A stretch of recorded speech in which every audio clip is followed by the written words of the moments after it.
Hi, my name is Sam and welcome to Carve's Performance Garage. In this episode, I'm going to be continuing on with a whole bunch of clips in terms of progress of building this car. As you can see, it's moved out of the shed, it's right here, and it actually runs. But a lot of the footage I have, because it's been quite a while from when I recorded it to now when I actually have a chance to edit it, it's going to be a bit of a mixed match of lots of little bits, and especially when it comes towards the end of completing a project car, the last bit is just lots of little tasks. So the next few videos of this car will be a whole bunch of clips associated to that, but hopefully give it a watch and we'll see where it ends up going. So that last clip, I put the dash in and I plugged the battery in so I could wind down the windows, and lo and behold, the windows wound down. So hopefully that's a good indication that everything's working. Plus, when I put it onto accessories, the dash lit up, everything on the dash looked normal. So that's a good sign. But in terms of finishing off the engine bay, I finally got the last two pieces that I needed. So I needed a quarter BSB AN8 adapter, and then I needed a quarter BSB plug. So this is for the catch can and PCV system delete. So now I finally have these two, I can pull the intercooler off one last time, get everything else I need to do done from under there, and pretty much the engine bay is complete. I do need to give the intercooler a clean on the inside because from when we had it sitting out and we were doing the shed renovations, it got really dirty on the inside. So I'm going to buy some E85 and flush it out doing that. Hopefully that will work and I won't have any issues. But let's start tearing apart the intercooler and get all that off, and finally insert these last little bits. It's starting to rain, so because of that, I'm just going to do voiceovers so it is easier to hear me. But I'll also chuck in some of the fluids, might as well while I'm here, get all that done. And yeah, pretty much all of this will be completed. So on the list of things to do, I need to start off by installing the final catch can hose, as I finally received the fitting that fits onto the crankcase breather. Then swap the boots around. Off camera, I actually put the upgraded boot springs in, because if you don't, then when you try to unlatch the boot, because it's heavier with the wing, it won't actually latch up, so you'll need two people to open it. And then finally, once that was done, I started by connecting the vac lines to the turbo and feeding the wire from the GFB Deceptor Pro 2 blow-off valve into the cabin so I can operate the controller.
So the next thing on the list is I'm going to clean the intercooler. So the problem I have is I kind of left this cooler out while we were doing the shed renovations, so it got dirty.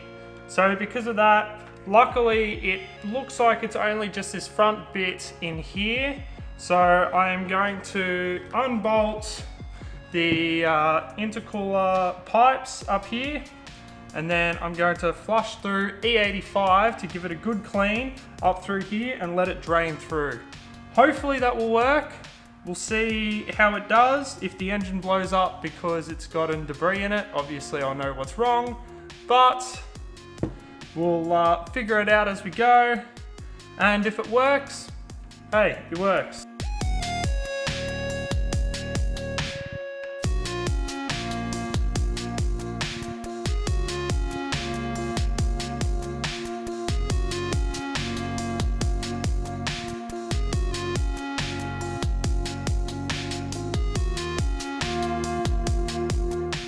So just looking at the inside, it's looking a lot cleaner.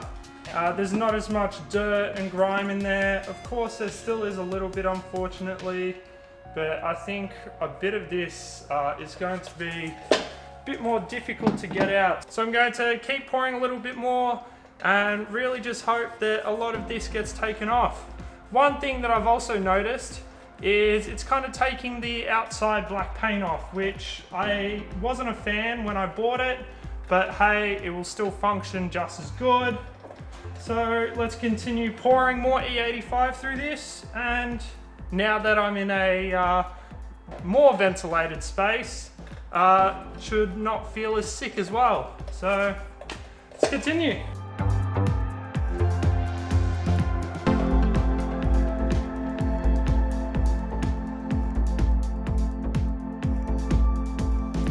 So there we are, just having a bit of an inspection on the inside. There's still a little bit of crap, but unfortunately it's just hard to get out doing it this DIY method. Definitely if I wanted it to be 100% clean, I would send it to a specific shop that can do all this, but that will probably be expensive, and by that point I might as well buy a new intercooler.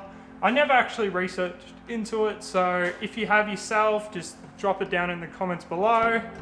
But I'm just going to let this air dry so all the E85 can evaporate, dispose of all the old E85 in this tub, and get cracking on the next task.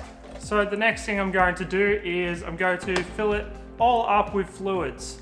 So I've already put power steering fluid in, which I use Castrol Dex 3.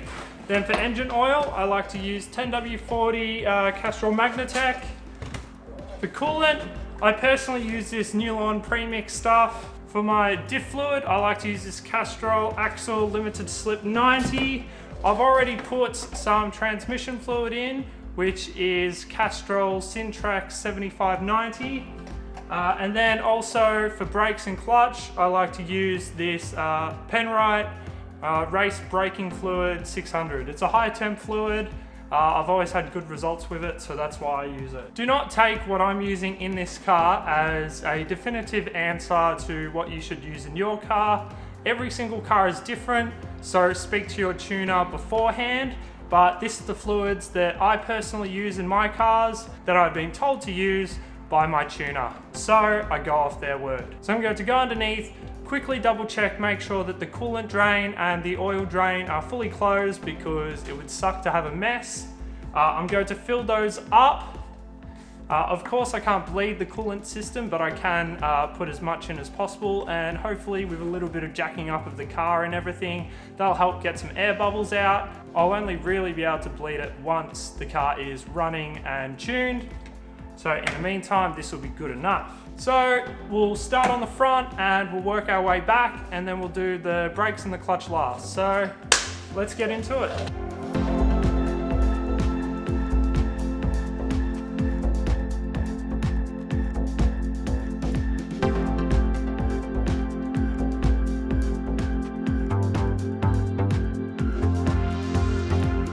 I lost the audio to this clip, but pretty much to do diff fluid, you ideally need some sort of fluid pump. So as you can see on screen, I pour the diff fluid into the pump, and then I went to the diff, undid the fill plug, and then filled it up. Now with all of the oils topped up, now it's time to do the clutch and the brakes. So to do the brakes, of course I got to take the wheels off.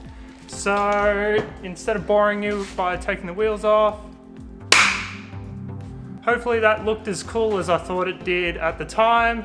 Probably not, but you'll find out in this video. I'll start off by doing the rear 3 corners, and I'll come back to you when I'm doing this one, as bleeding brakes is not exactly the most exciting thing to watch. But I'll get everything I need first and I'll walk you through it. So before I get started, I'm pretty lucky that I have a really good air compressor, so I can use one of these brake bleeding systems. Basically, it uses air to create suction, and all the old fluid ends up in here. I haven't fully perfected the art of using this, but pretty much I just keep going until I see a consistent stream of fluid coming through, and I found it to be really, really easy. I used to have one of these, a cheap eBay one, and I used it with my old compressor, and it just wasn't powerful enough to do anything. But this one with the bigger compressor, now that it actually has enough airflow to use this, has been absolutely fantastic. So just a quick rundown on bleeding brakes and how to do it. Pretty much with the pneumatic air brake bleeder, all you do is you just open up the nipple while it's got suction, and you just keep sucking until you see no more air bubbles or a change in color of the fluid, which means that new fluid has been flushed through. But if you're using one of these, this is something I just made actually at a track day because we need to bleed the brakes. It's pretty much just a Gatorade bottle. This is a Aldi cheap version. Doesn't matter what bottle you use. I've used everything from a Vegemite jar as well because that's all I had. But you just need a container, preferably with a lid, a little bit of hose, and then some more vac hose. A little bit of like thicker plastic hose, and then some vac hose. The reason why I like to use the thicker bit of hose and then the vac hose is because the vac hose is flexible, can create a more airtight seal around the nipple, making it a lot easier to bleed the brakes. So the way I like to do it using this method is you have 2 people, one in the driver's seat, one at each caliper. So the person who's at each caliper is the person who is controlling the whole thing. So I like to start off by yelling out to the person, pump, so they just keep pumping that brake pedal, and then I yell out, hold. So once they've held it, I get them to yell out, holding. So it means that their foot is right to the floor, creating as much pressure as possible. You open the nipple a little bit, let some fluid come out, then you close it. And then you go, pump, then they yell out, pumping, rinse, and repeat. It works.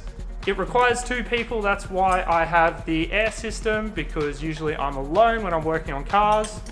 But this method works every single time, and once you get into a rhythm, it works really effectively and really efficiently.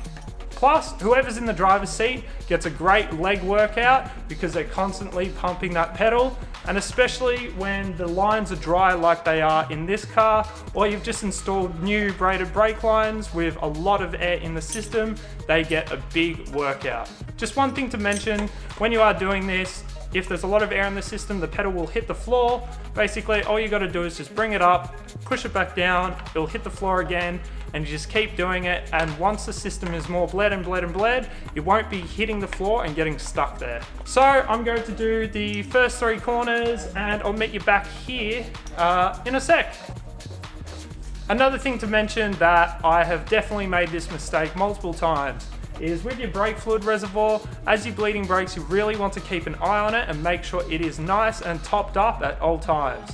Because if it's not topped up, when you're pumping it, you'll let air into the system and all that hard work has just gone to complete waste. And usually you get an angry girlfriend who is pumping that pedal right there. She's definitely been pissed off a few times when I've accidentally let it go dry and we've had to restart. So again, I'll meet you at this corner. Before I use this and show you how to do it, it makes a lot of noise so you won't be able to hear me. So I'll quickly go through some other things. One thing I like to do, especially when there's not much fluid in the brake lines, so if you're doing brand new braided brake lines, or if it's a dry system like this, is while it is bleeding, I like to just pump the pedal a few times just to help get the fluid through, and it just speeds up the process a bit more. But you'll always notice every single corner you go through, that pedal will stiffen up that little bit more, and eventually it will feel 100%. But to use this, First of all, you need to get your spanner on the front caliper for the GD Subarus, and I think for many other Subarus. It uses a 8mm where the rear uses a 10mm. The first thing I like to do is quickly turn around and quickly double check what way is loosened and what way is tightened. Even though I've done this so many times, I still always end up putting it straight on. I try to loosen it and it doesn't work, and that's because I'm tightening it. So just quickly looking behind, lefty-loosey, so it is towards the front of the car. So I like to put the spanner on first. Then I put the brake bleeder on, turn, start the pressure with the brake bleeder, if you can see, and then I lock it in place. And then just whack this up to help get it loose. And right there, it's now bleeding the system. So I'm going to pump the brake a few times. You might see in camera this fill up or fluid go through the tube. Also need a new bottle of brake fluid, so I'll quickly grab one and let's bleed this.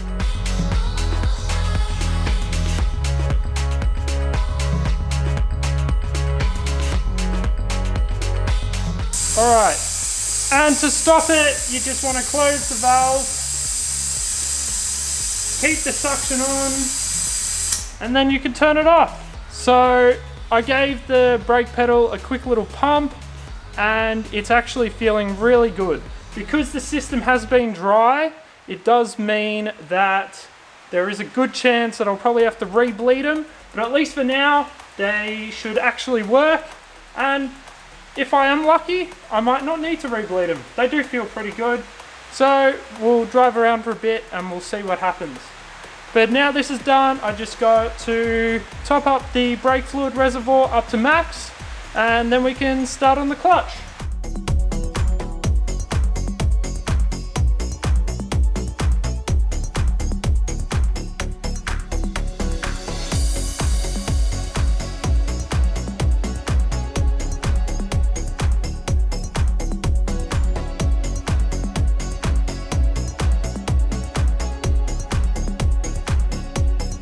So thanks for watching my video. I hope you enjoyed it.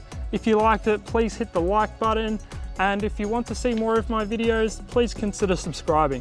If you have any feedback, suggestions, or general comments, the comment section is down below. And as always, you can follow me on Instagram at 07carves. Again, like I said earlier, a lot of the next few videos will be a mixed match of different things. So I'll see what happens when I edit them together, but hopefully you'll enjoy it. Again, thanks for watching the video, and until next time, keep on learning.